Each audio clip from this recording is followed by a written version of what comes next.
네, 안녕하세요. 키움증권의 투자 전략 담당하고 있는 한지영입니다. 그리고 제 옆에 있는 연구원은 김현정 연구원으로 오늘은 이제 많은 분들이 관심 있어 하시는 주식뿐만이 아니라 암호화폐, 코인 시장에 대해서 좀 이야기를 드릴게요.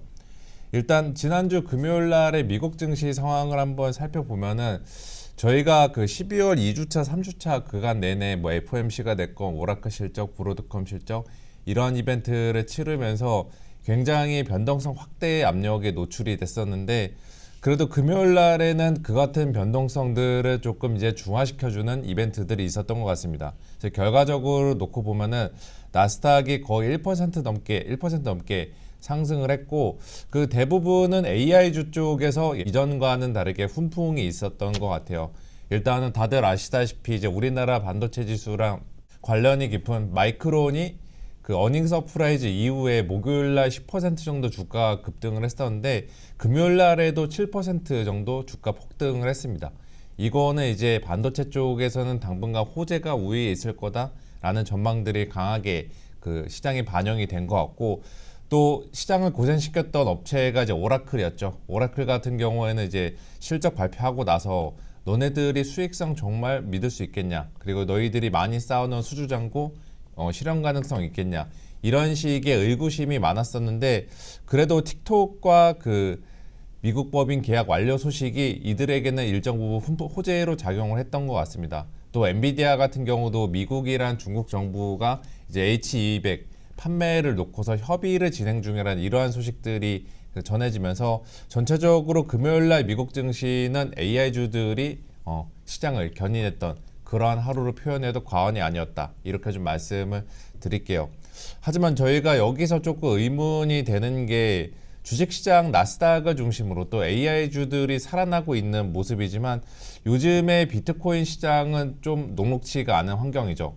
특히나 뭐 한동안 비트코인이랑 나스닥이랑은 거의 상관관계가 되게 밀접한 그러니까 비트코인이 가면은 나스닥도 가고 나스닥이 못 가면은 비트코인도 못 가고 이러한 관계를 보였었는데 이게 제 기억으로는 거의 10월 달부터 좀 깨진 것 같아요.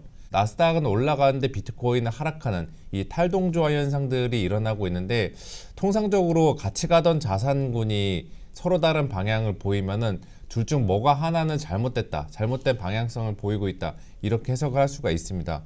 그래서 일단 저희 김현정 위원을 통해서 왜 이렇게 나스닥이랑 비트코인이랑 서로 다른 흐름을 보이고 있는지를 한번 들어보겠습니다. 네, 안녕하세요. 키움증권에서 디지털 자산 담당하고 있는 김현정입니다. 말씀 주신 것처럼 원래는 일반적으로 위험 자산으로 이어지기 때문에 나스닥과 같이 가는 경향을 좀 관찰되어 왔었습니다. 최근에는 나스닥이 오르면 올라도 비트코인 빠지고 떨어지면 더 빠지는 흐름 계속 이어졌었는데요. 이 같은 배경에는 이제 비트코인 내부적인 그러한 이슈들 때문이었다고 생각을 하고 있습니다. 일단 첫 번째는 바로 비트코인 반감기와 관련된 내용입니다. 사실 비트코인 같은 경우는 4년마다 반감기라고 해서 채굴 보상이 절반으로 줄어들고 그리고 이렇도록 설계되어서 이제 공급량이 정해져 있는 자산이라고 봐주시면 될 것 같은데요. 이 비트코인 4년 반감기는 일반적으로 반감기 시작 직후에 좀 올라가는 모습을 보이다가 서서히 상승 흐름 계속 이어지면서 12개월에서 18개월 사이에 최고점을 돌파하면서 급격하게 상승 흐름 보여주고 있습니다. 근데 지난 10월에 이제 비트코인이 12만 달러를 돌파한 이후 계속 하락하고 있는 모습을 보이고 있는데 이 지난 10월이 이 4차 반감기가는 2024년 4월에 이루어졌던 반감기 딱 18개월 차였었고 이에 따라서 이거 이후로 하락하는 모습에서 시장에서는 이제 반감기와 관련된 그런 상승 모멘텀은 끝났다. 그리고 계속 지속적으로 긴 조정세가 이어질 거다라는 우려가 높아진 상황입니다. 그래서 그러한 시장의 우려가 높아진 가운데 이미 MSCI가 지수에서 스트래티지와 같은 그러니까 디지털 자산을 전략적으로 기업 재무로 보유하고 있는 DAT 기업들을 좀 편출하겠다라는 가능성을 언급을 해왔습니다.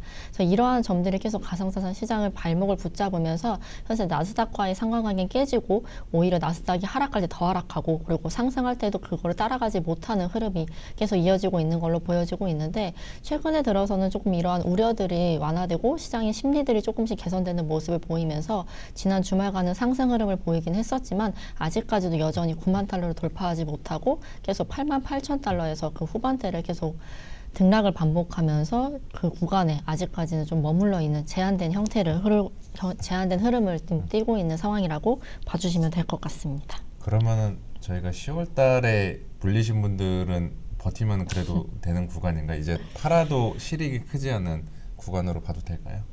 네, 버티셔도 되는 구간이라고 저도 버티고 있습니다. 네, 저도 11월 달에 좀 늦게 들어가긴 했지만 대차게 물려서 지금 버티고 있는데 일단 뭐 말씀 해주신 것처럼 조금 더 그 매도는 나중에 좀 유보를 해놓겠습니다. 네. 네. 그리고 이렇게 다행히 이제 어떻게 보면 주식시장 입장에서는 다행인 게 그 대표적인 위험 선호 자산 그 심리가 부각이 됐을 때 가장 그 집중이 되는 시장의 관심을 받는 자산이 비트코인인데 이 같은 코인 시장의 조정에도 불구하고 그래도 주식시장에서는 반도체 같은 업종들이 좀 시장의 심리를 많이 개선시켜 놓고 있습니다. 특히나 이제 마이크론 실적 이벤트 이후에 전체적으로 우리나라나 미국 등 주요국 증시의 AI주들에게 투자 심리가 많이 개선이 되고 있는데 뭐 앞으로도 이런 흐름들은 이어지지 않을까라고 좀 생각을 하고 있어요. 그거를 확인할 수 있는 게 뭐 최근 한두 달 정도만 놓고 봐도 AI주들이 갈 때 그 진짜 거의 뭐 대형 AI주, 하이퍼스케일러 업체나 메인 업체들 이런 업체들만 갔는데 지난주 금요일 날에 보면은 샌디스크 같은 애들 랜드 업체들이 8% 정도 올랐고 또 서학개미 분들이 많이 들고 계시는 네오클라우드 업체 코어이브가 22% 넘게 폭등을 하는 등 전체적으로 AI 밸류체인 전반에 걸쳐서 지금 주가 반등을 시원했다는 점이 저는 이제 앞으로도 AI 그리고 반도체 쪽에 대한 그 긍정적인 투자 시각을 유지하게 만들어주는 요인이 아닐까라고 좀 생각을 하고 있습니다. 그리고 마이크론 실적에서 뭐 컨퍼런스 콜들 많이들 보셨겠지만 내용들을 봐도 지금 본인들은 지금 필요한 공급 물량의 55%, 56% 정도밖에 공급을 하고 있지 못하다. 지금 수요가 너무 좋다 보니까 HBM 완판이 됐고 레거시 쪽들도 지금 내년도까지 공급 부족에 시달리고 있다. 이런 식의 코멘트를 하고 긍정적인 방향을 제시를 했습니다. 그리고 이거는 단순히 공급자 측뿐만이 아니라 수요자 측, 그 매입자 측에서도 비싼 가격을 감당하고서도 그렇게 마이크론 칩을 산다는 거, 또 삼성전자, SK 칩을 구입을 한다는 거는 그들 입장에서도 향후 수요에 대해서는 여전히 먹을 게 있으니까 수익을 낼 게 있으니까 이 같은 비싼 가격에도 구매를 하는 그러한 행위를 한다라고 보시면 될 것 같아요. 그래서 이거를 놓고 봤을 때 저는 뭐 우리나라 반도체주 뭐 당분간 주식시장에서도 주도주가 될 것 같고 미국 증시에서도 AI주들에 대해서 굉장히 여러 도전적인 그 환경들 또 이전보다 엄격한 검증대를 내세우고 있긴 하지만 저는 그 검증대 다들 잘 통과하면서 당분간 AI주들은 다시 주가 회복에 들어서지 않을까 이렇게 좀 생각을 하고 있습니다. 그리고 뭐 AI뿐만이 아니라 그 한동안에 AI랑 같이 미국에서 주도주로 불렸던 거 어떻게 보면은 주도 테마주 중 하나로 불렸던 게 MSTR과 같이 DAT 기업들이 굉장히 좀 시장에서 유망한 테마였는데 요즘에 여기도 주가가 조금 시원치 않죠. 네. 네. 특히나 이제 MSTR 같은 경우가 전체적으로 비트코인을 나락으로 보낸 또 다른 요인 중 하나라고 저는 파악을 하고 있는데 이들 기업에 대한 주가 방향성들은 조금 어떻게 보십니까? 일단 주가 굉장히 많이 빠졌었고 지금 여전히 변동성 높은 구간에 머물러 있습니다. 근데 이 MSCI가 지수 편출한다고 해서 이러한 흐름이 이뤄진 거기 때문에 이 이슈가 어느 정도 정리될 때까지는 계속 변동성이 있을 거라고 보여지고 있고 이 이슈가 그럼 언제 정리되냐라고 봤을 때는 일단 MSCI는 1월 중에 이제 관련 내용을 좀 이야기할 거다라고 이야기를 했기 때문에 아마 1월까지는 이러한 흐름 이어질 거라고 보고 있습니다. 그래도 좀 다행인 것 중에 하나는 이미 주가의 많은 부분이 상당 부분 반영이 되었기 때문에 아마 편출이 되었을 시에도 또 물론 주가 상승을 기대하기는 좀 어려울 수는 있겠지만 어느 정도 안정성을 회복하는 그러한 과정들이 이어질 거라고 보고 있고 만약에 정말로 MSCI에 잔존을 했을 때에는 이미 주가 많이 빠진 상태이기 때문에 뭐 상승 기대감 굉장히 높다라고 현재 판단하고 있습니다. 저도 그게 되게 주목해 봐야 될 것 같아요.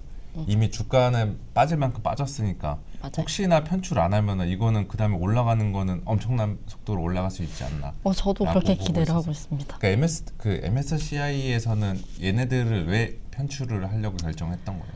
논의를 하고 있는 거예요? 일단은 MSCI 같은 경우에는 일단 그 기준선을 기업 재무에서 디지털 자산이 50% 이상 차지하고 있는 기업들을 대상으로 하겠다라고 했었고, 뭐 이에 대한 이유는 이제 재무 건전성이 불확실하다라는 내용이랑, 그리고 비트코인이 가격이 빠질 때 얘네들이 가격이 빠지고 있고, 그러니까 비트코인에 좀 많이 좌지우지 된다라는 거, 그리고 기업들의 이 비트코인 말고, 이 비트코인 가격 말고 이 기업들이 따로 이윤을 창출해가지고 어떠한 그 재무를 좀 건전성을 확보할 수 있을 만한 것들이 좀 떨어진다, 이런 것들을 좀 이유로 해서 지금 편출 가능성을 논의하고 있는 걸로 보고 있습니다. 네, 그럼 혹시나 이제 트럼프의 지지율이 다시 올라오고 또 트럼프가 또 코인을 전략적 자산으로 더 가속화시키겠다, 이런 식의 드라이빙이 걸리면은 MSCI에서도 쉽게 편출을 하기 어렵지 않나?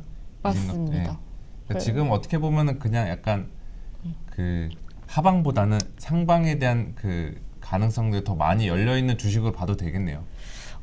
네, 일단은 뭐 사실 MSCI가 어떤 식으로 이거를 제가 알기로는 그 지수를 편출하고 편입하는 거에 고유 권한이 MSCI에 있기 때문에 뭐 어떻게 되겠다라고 확답하기는 어렵지만, 사실 스트래티지도 이제 지금 현재 트럼프 정부가 비트코인이라든지 디지털 자산을 굉장히 밀어주고 있고, 이들의 자산들이 다 뭐 재무 그거에 대한 뭐 제도화 이런 것들도 다 같이 들어오고 있는 상황이라고 언급을 하면서, MSCI 편출되는 것은 트럼프 정부의 그런 정책과도 좀 반한다라는 이야기를 계속 주장을 하고 있는 상황입니다. 그래서 그런 주장들이 들어갔고, 또 그에 따라서 잔존을 하게 되고, 또 시장에서도 여기에 투자하신 분들이 많은 상황이기 때문에 이거에 대해서 MSCI 편출에 대해서 좀 반대하는 그러한 내용들도 많이 보여지고 있습니다. 그래서 이런 시장 여론들이 많이 좀 들어와서 진짜 잔존을 했을 때에는 당연히 주가 상승 좀 빠르게 이루어질 수 있다라고 저는 생각하고 있습니다. 네, 그럼 정찰 때는 조금이라도 보내도 되겠네요. 지금 이 정도는. 알겠습니다. 그러면 이후에 좀 이 코인 시장에서 좀 더 주목해 봐야 될 이슈가 있을까? 이번 주뿐만이 아니라 좀 더 이제 뭐 한두 달 정도 길게 놓고 봤을 때. 네, 뭐 일단 단기적으로는 당연히 그 1월에 있을 MSCI 지수 편출 가능성, 요거에 대해서 시장 주목할 거라고 보고 있고, 장기적으로 봤을 때에는 지금 2025년, 그러니까 올해는 사실 디지털자산 제도화 이런 얘기를 많이 했었는데, 이 제도가 처음 시작되는 단계였습니다. 그리고 내년에 들어서 2026년에는 이 제도가 시작을 넘어서 이제 실질적으로 도입되고 시행되는 해라고 보고 있기 때문에 제도화에 대한 주목도 당연히 이루어져야 된다라고 저는 생각을 하고 있고, 또 이렇게 제도가 뒷받침되고 있기 때문에 최근에서는 뭐 JP모건이라든지 글로벌 금융기관들 역시 이 디지털 자산을 좀 도입을 하거나 아니면 스테이블 코인을 결제 수단으로 뭐 수용을 하겠다, 이런 식의 언급을 하면서 이 디지털 자산의 인프라를 본인들의 금융기관, 기업, 전통금융 인프라로 도입하려는 움직임을 계속 보이고 있는 상황입니다. 그렇게 됐을 때에는 당연히 이 디지털 자산 시장이 뭐 2026년에는 뭐 나쁘다라고 볼 수가 없는 상황이고요.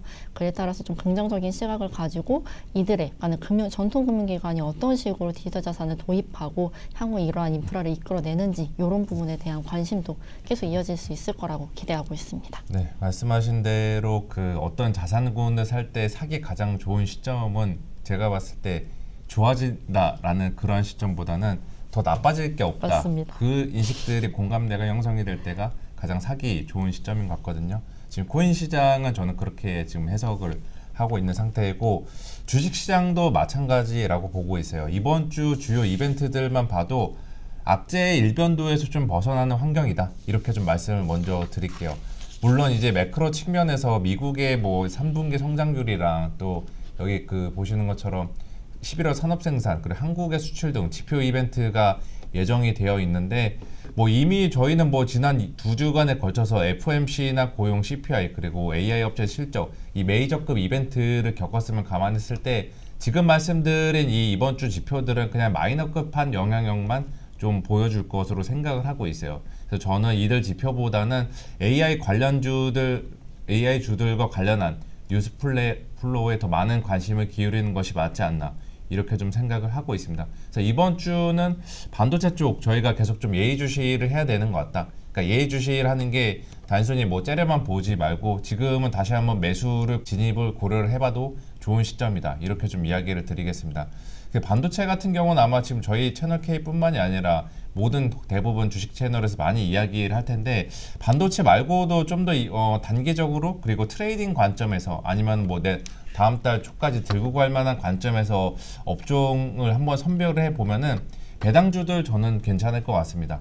그러니까 은행이랑 지주, 증권, 자동차 이 주식들이 저희가 생각하는 대표적인 배당주들인데 잘 아시다시피 이번 주 금요일까지 주식을 매수해야지 내년도에 우리가 배당을 주주들이 배당을 받을 수 있습니다. 그러니까 26일이 배당 기준일이라고 하는데 저는 이렇게 배당 기준일을 앞두고 투자자들 입장에서는 그래도 뭐 올해 성과 괜찮았고 11월, 12월 달에 조금 힘들긴 했지만 그러면은 우리 연말에는 좀 배당을 받아서 이걸로 수익을 다시 한번 보충하자. 이 배당 투자 수요가 늘어날 수 있을 것 같아요. 그렇게 되면은 방금 말씀드린 배당주들에 대한 뭐 주가 상승 저희가 한번 기대해봐도 좋지 않을까 이렇게 보고 있고 또 코스닥 시장 활성화 정책 같은 경우도 저는 뭐 트레이딩으로 충분히 접근해 볼 만하다라고 보고 있습니다. 금요일 날에 이제 정부에서 코스닥 활성화 정책을 발표를 했죠. 뭐 연기금의 이제 투자 비중 확대를 포함해서 전체적으로 코스닥 시장의 체질 개선 논의한다. 이런 내용들이 담겨 있는데 사실 이거는 저희가 11월 말부터 시장에서 집중적으로 부각이 되었기 때문에 오늘 지금 주가를 보면은 코스닥보다는 코스피가 좀 더 센 흐름을 보이고 있긴 합니다. 하지만 코스닥 내에서도 그 바이오나 그다음에 2차전지, 소부장, 코스닥 150 종목에 있는 이 대형주들은 단순히 정부 정책에 대한 기대감만으로도 한 번 더 그 주가 시세를 나올 수 있는 자리에 있는 만큼 이 코스닥 관련 대형 업종들 뭐 2차전지, 바이오 이들 업종도 저희가 연말까지는 충분히 이제 대응을 해볼 만한 업종이 아닐까 이렇게 좀 말씀을 드리겠습니다.